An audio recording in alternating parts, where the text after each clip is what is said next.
Martineau. Le préféré du règne animal. Bonjour, les petits lapins. Oublions jamais de placer les choses en perspective. Ça aurait dû être une grande célébration. C'est quand même gros ce qu'on évoque là. Très significatif pour bien comprendre tout ce qui s'est passé. Un professeur, pas comme les autres. Luc La Liberté. Luc, je viens tout juste de parler avec un gars de la Louisiane. Ils ont fondé en Louisiane comme l'équivalent de la Société Saint-Jean-Baptiste. Ça s'appelle l'Assemblée de la Louisiane. Ils veulent préserver, protéger la langue française, l'héritage francophone. Et eux autres s'opposent au melting pot américain. C'est-à-dire, le melting pot, tu te fonds dans l'Amérique et sont plus multiculturels, en fait. Il faut protéger notre gang et tout ça. C'est quand même assez intéressant comme mouvement. C'est intéressant et je te dirais que ce concept-là, tu sais, je savais pas qu'on irait là ce matin, mais c'est fort agréable que tu m'y amènes. Le melting pot américain, c'est une vieille théorie. Ça remonte en fait au 19e siècle, la période de l'immigration. Et ce que les chercheurs ont découvert avec le temps, c'est que ce qui se passe en Louisiane, l'individu avec lequel tu viens d'échanger, le représentant de cette initiative-là, ils ne font que confirmer ce que les chercheurs ont toujours écrit sur le creuset. En français, le melting pot. Donc, voilà, en français, on a traduit ça par une expression fort élégante, le creuset. Donc, que ce creuset-là, finalement, il n'a jamais existé. Qu'on aille après la guerre de sécession, au milieu du 19e siècle, qu'on aille à la Première Guerre mondiale, à la forte vague de migration qui reprend après la Première Guerre mondiale, il n'y a jamais eu cette espèce d'assimilation ou de fusion totale. Quand les nouveaux arrivants arrivent au pays, ils vont rejoindre essentiellement leur communauté et sont aidés par leur communauté. Ça n'empêche en rien cette idée que les États-Unis est un pays qui s'est développé, qui est devenu une puissance en intégrant énormément d'immigrants. On le sait, ce n'est pas qu'une réputation, c'est un pays dont l'accueil est reconnu depuis très, très longtemps. Mais cette fameuse théorie du melting pot, elle n'est pas vraie, ou en tout cas, elle a des limites assez évidentes. Alors, je suis pas étonné. Je me réjouis d'abord, de l'initiative. Le français, il a la deuxième, selon les régions, la deuxième ou la troisième langue parlée ou étudiée aux États-Unis. On l'oublie souvent. Mais je me réjouis, moi, qu'en Louisiane, on ait cette initiative pour protéger et défendre ce qui reste de la langue française. C'est drôle, c'est un mythe, hein, le melting pot, le creuset, c'est un mythe qu'on garde en vie de façon un peu artificielle parce que, écoute, si tu vas en Floride puis tu vas dans le quartier cubain, ce sont des Cubains avant d'être des Américains. Et la même chose avec les Mexicains, par exemple, tu sais, qui sont fiers de leur culture puis qui sont Mexicains, après sont Américains quasiment. Il y a le Sud aussi, les gens qui s'associent au Sud, qui s'identifient au Sud, qui s'identifient pas au Nord. Donc, c'est les États désunis plutôt que le fameux creuset. Puis on le voit encore, ne serait-ce que de la bouche des politiciens. Prenons celui qui est le plus en vue en théorie, le président Joe Biden. Disons que l'immigrant irlandais en Joe Biden, là, il est assez loin dans le temps. Mais rappelle-toi à quel point il le met encore de l'avant. Il sait très bien que c'est un écho et que les gens, autant ils se décrivent aux États-Unis d'abord comme appartenant à un État, bien avant de se retrouver dans les politiciens de Washington, ils se reconnaissent dans les politiciens de leur État et dans le groupe auquel ils sont attachés. Il y a des liens ensuite, bien entendu, puis ces gens-là finissent par être fiers. Quand on regarde, là, c'est moins vrai en 2023, mais quand on regarde historiquement, tous ces gens-là sont fiers d'être des Américains. Mais un Américain, ça se décline de bien des manières ou ça se définit de bien des façons. Et il s'agit d'avoir un peu étudié l'histoire américaine, et je dis un peu, pour bien comprendre à quel point ce que je viens de dire là s'avère dans la réalité. Écoute, Biden, ça s'arrange pas. Hein? C'était-tu à l'ONU hier, mais il est rentré dans un drapeau brésilien. Il a failli faire tomber le drapeau. Après ça, il avait l'air figé comme une momie. Il avait pas l'air d'être là. Il a pas reconnu le président du Brésil. Il l'a pas salué. Il a pas donné la main. Ça regarde mal. Là.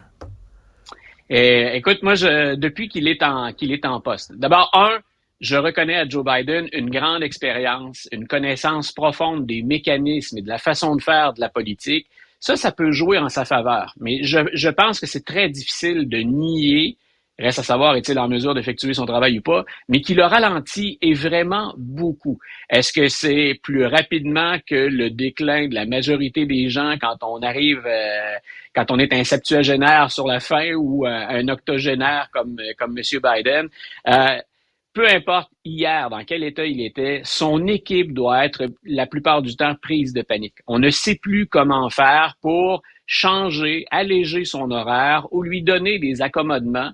Entre autres, on en avait parlé tous les deux, monter à bord d'Air Force One, mais en dessous de l'avion parce que l'escalier est beaucoup moins long que cette grande rampe qu'on est habitué de voir pour la porte de côté vers l'avant d'Air Force One.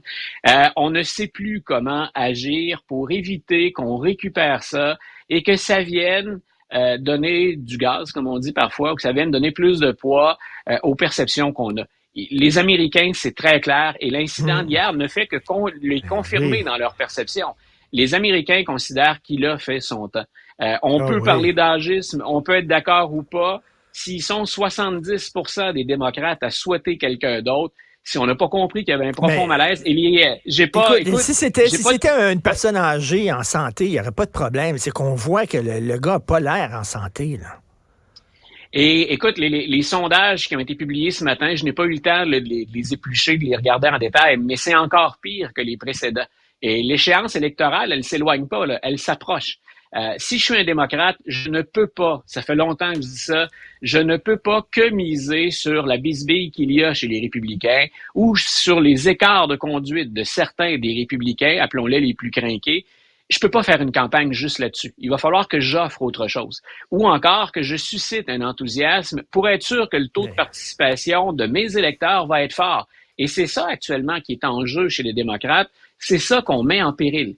Et tu te souviens, la semaine dernière, pas un des éditorialistes, mais un des chroniqueurs du Washington Post qui disait non seulement il doit quitter, il devrait le faire dans 1 mois ou dans 2 mois parce qu'après, il va être trop tard pour vendre et présenter aux Américains un autre candidat ou une autre candidate. En tout cas, il avait l'air de l'ordinateur de 2001, le titre de l'espace, quand l'astronaute enlève ses mémoires là, à la toute fin, là, tu sais, là, puis il fait vraiment.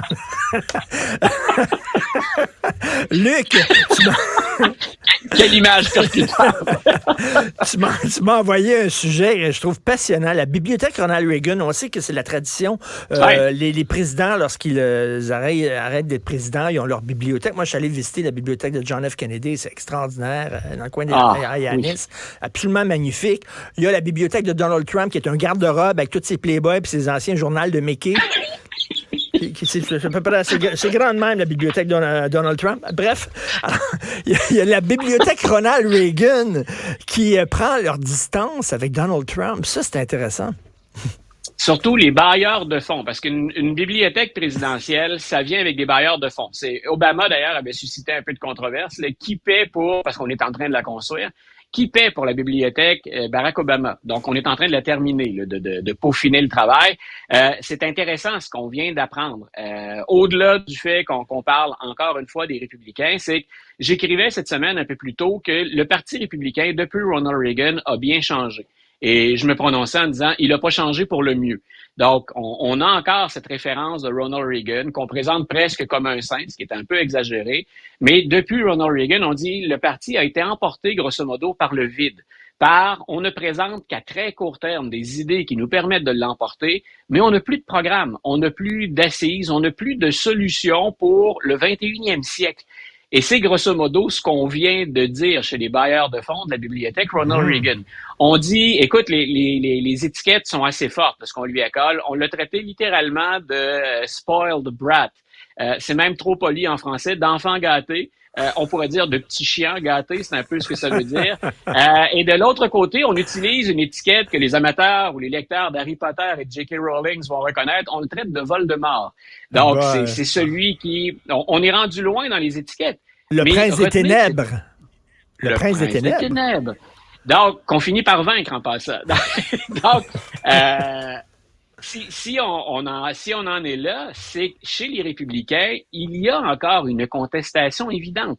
On la voit cette fois-là. La raison pour laquelle on a parlé de ça, c'est que le prochain débat entre les candidats républicains et Donald Trump ne sera pas, il a bien dit, il a confirmé, je ne serai pas de cet autre débat.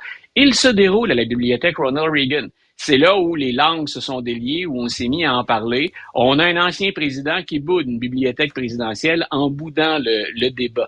Mais on va voir encore dans ce débat-là, il y a Tim Scott et Nikki Haley, essentiellement ces jours-ci, qui disent à leurs donateurs, attendez un peu. Il y a encore espoir de tasser les Trumpistes. Donnez-nous encore, stay calm and give money. Donc, restez calme et continuez les contributions financières. On attend. C'est pas encore joué.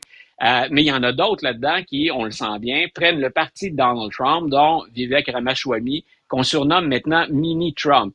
On dit qu'il se magasine, grosso modo, un poste aux côtés de Donald le jour où Voldemort reprend le contrôle. Et en terminant rapidement, Robert Murdoch qui cède son empire à son fils, Robert Murdoch, qui était l'inspirateur de Logan Roy dans Succession. Fuck off! Alors, donc, il laisse son empire. Est-ce que c'est la fin de l'empire ou c'est une continuité? Voilà. Et tu viens de me couper le seul punch que j'avais aujourd'hui, parler de succession. Donc, puis c'était tellement évident d'aller la chercher, je suis content que tu l'aies fait. Donc, oui, effectivement, Murdoch, en théorie, un nonagénaire, cette fois-là, dit « Je débarque du train, j'en ai assez fait, j'ai contrôlé, j'ai un empire médiatique, c'est Fox News, c'est le New York Post, c'est une tentative du côté du Royaume-Uni aussi. » Donc, Murdoch dit « Je cède ça et je le cède à mon fils. » Donc, mon premier héritier, Lachlan Murdoch.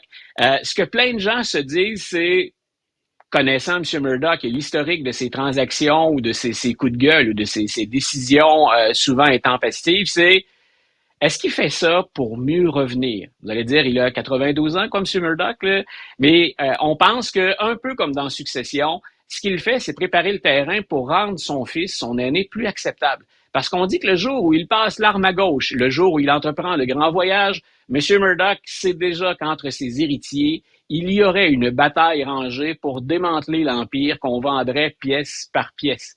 Donc on dit, est-ce qu'il met son fils pour continuer de son vivant et dans la mort, finalement, à orienter ses compagnies ou ses avoirs de la même façon qu'avant? Ce serait déjà en péril, d'après les observateurs. Il y a au moins 3, ils sont 4. Les 3 autres seraient dans l'ombre en train de planifier ce qu'on va arracher à l'aîné. Écoute, le fils qu'il a choisi pour sa succession, dans Succession, là, Logan Roy, il y a 4 enfants. Il y a un niaiseux, il y a une fille ambitieuse, il y a un weirdo avec une grande couette, et t'as vraiment un gars qui est presque son mini-mi, qui est prêt. Voilà. Donc, alors, le fils qu'il a choisi, c'est lequel? C'est-tu le niaiseux? C'est-tu l'ambitieux? C'est-tu le weirdo? C'est qui il a choisi? C'est le particulièrement ambitieux de la famille, mais il y a un mélange d'ambitieux et de mini-mi. Donc, en fait, il prend celui vraiment qui est prêt à porter le message du père, celui qui est prêt à gérer ça de la façon dont on a toujours géré l'entreprise, et il se dit, j'ai quelques années, potentiellement encore, pour lui permettre de vraiment s'installer et de prendre le contrôle. Mais comme dans Succession, restez à l'écoute. Dans les prochains épisodes, moi, je pense qu'on n'a pas fini de gérer l'empire de M. Murdoch et que M. Murdoch, il est encore bien en vie, à ce que je sache. On n'annonce pas de mort prochaine dans son cas. C'est le personnage principal du feuilleton. Il va revenir mettre un peu de piquant dans l'histoire. Merci, c'est toujours un privilège de te parler tous les jours, mon cher Luc. Bon week-end. Partagez, Richard. Bon week-end. Ce balado